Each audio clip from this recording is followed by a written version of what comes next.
because we're going to be stealth camping in a residential area in London, I already know the parking restrictions end at 6 p.m.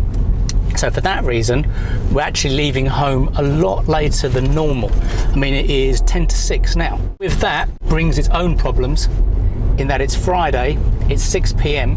and because I live very near to the Dartford Tunnel and the M25, it means the roads are foobarred like they always are around here. So I'm currently literally driving around the houses to try and get on the back way to the dual carriageway, and then we can actually start our journey. And once again, luckily for us, the traffic is all going towards Essex and not our way. So now we've cleared all that, fingers crossed, we should be plain sailing all the way. And where we're actually going to is Greenwich. So I do have a plan as to where I'm going to park. It's a road that we often drive down when we're going to Greenwich Park. So it is a residential area, and I'm hoping there's space. If not, to be fair, there is quite a lot of parking around there once you've gone past the parking restriction time, so we'll definitely find somewhere.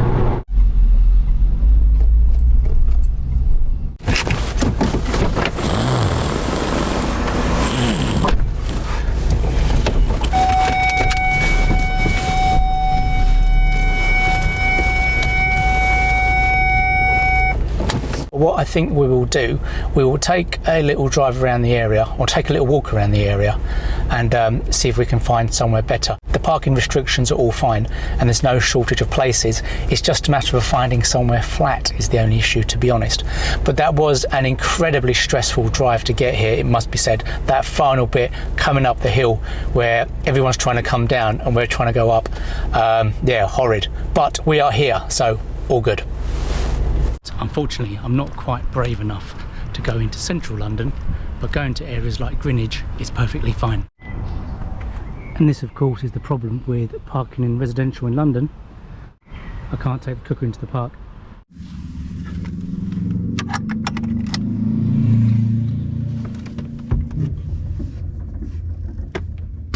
That's quite an important little update to my kettle review, is that when I did that kettle review, I had filled up the whole kettle to the full, which is 700 mils, which was 2.5 cups of tea.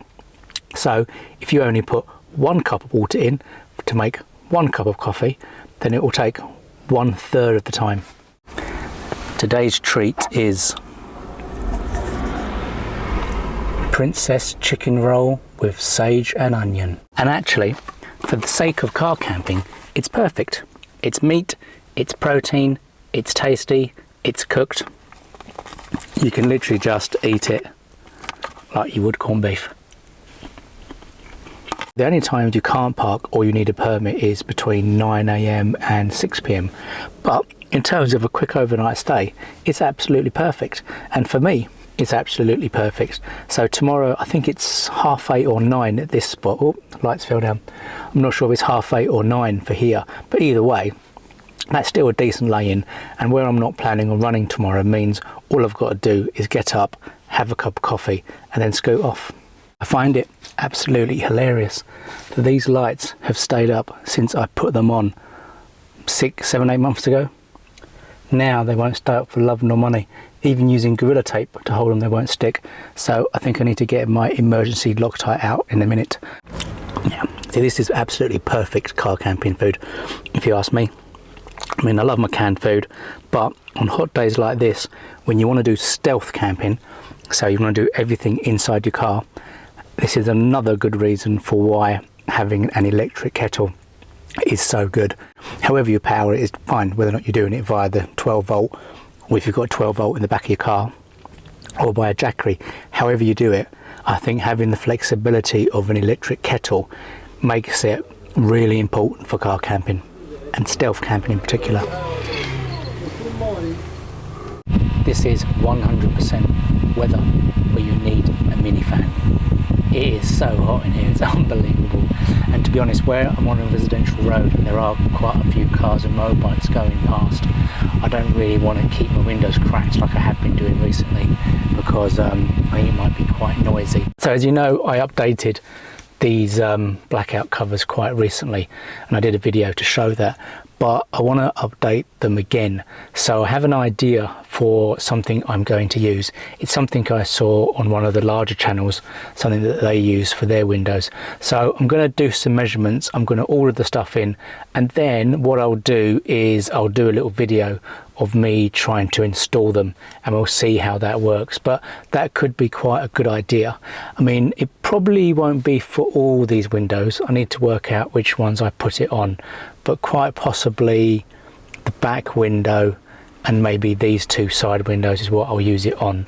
But we'll see, because I kind of quite like the fact that with these little side windows I can just pop the cardboard out and see what's there. But with the thing I'm looking at, I wouldn't be able to do that. And just to confirm what I mean by how much more space I have by using this chair bed, because this becomes, by being so low, it makes this a usable space. So I can sit on here and I can move around like normal, which then means I can set my, so I've got my one box here, and I'm using that to support the table. So in effect, I have a proper little bedside table, still got the porta potty and the jackery and everything over there.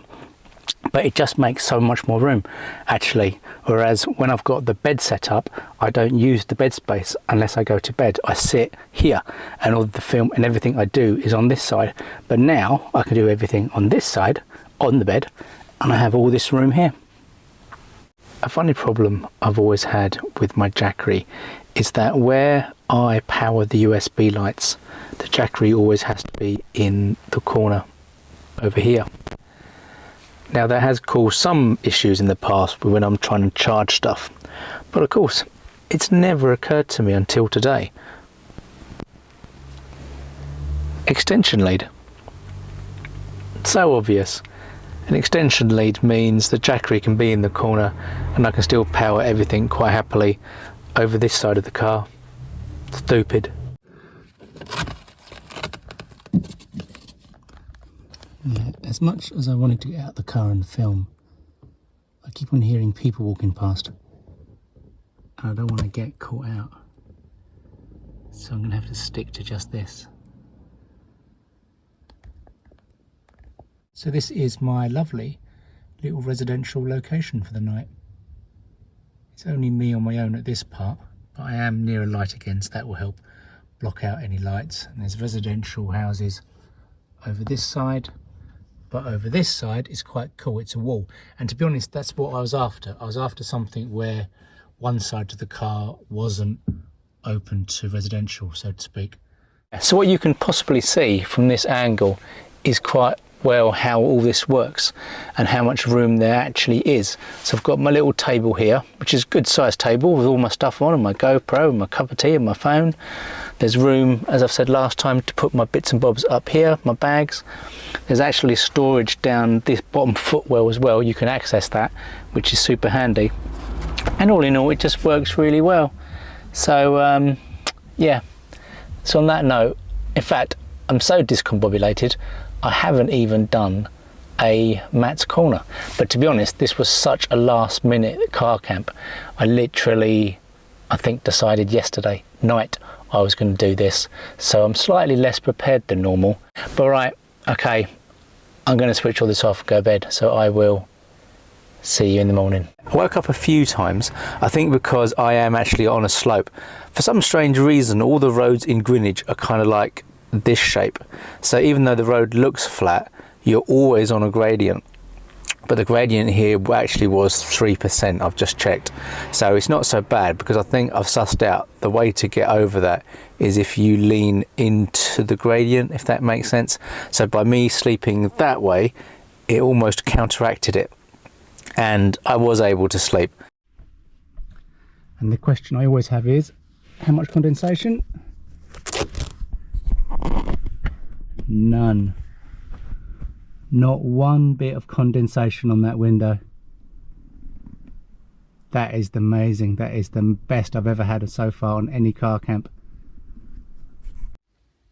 Whilst I always talk about my blackout covers and how they work, I never really talk too much about the benefit of these on your windows. So the sunshades, they're supposed to be, but I use them as a device to hold my covers in. But the advantage of a sunshade when you're car camping is, so now I've taken the covers off, in effect I still have a slightly kind of blackout effect to people walking past. So it's nice. So on somewhere like here, I'm watching people running past, I'm watching people walking past, buses go past, cars go past, and actually the sunshade does create quite a good little blackout effect. So you can sit in your car and still have sunlight come in without people seeing you. Oh, and obviously there's the very nice house that I'm outside. I am sure that is worth a good few million, considering we are in spitting distance of Greenwich Park. It is a very nice house.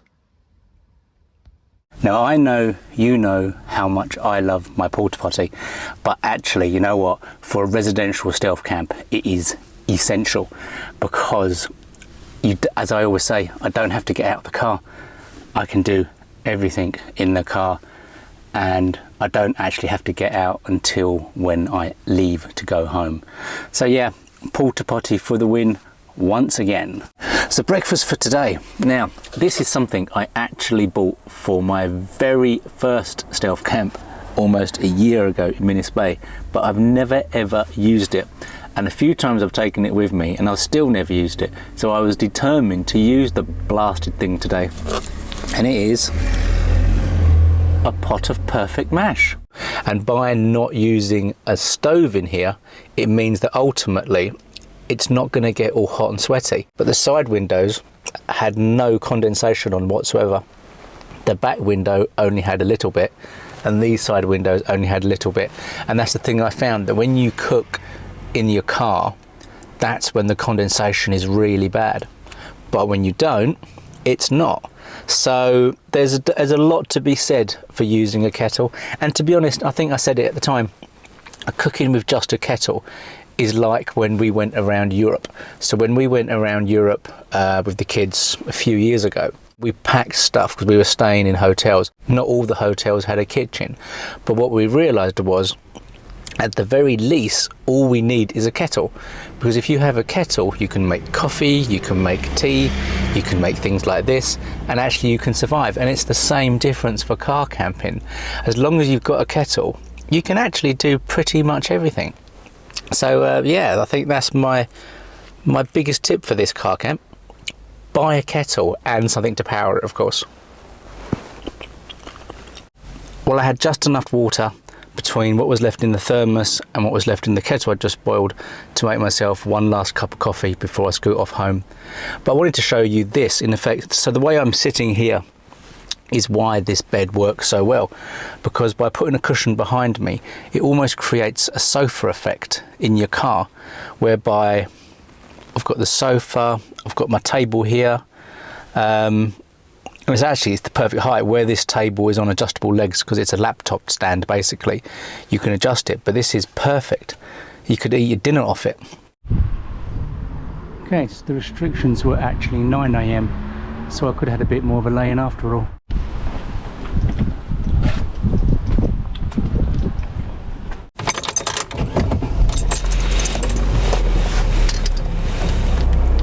Nearly didn't do this month's club question.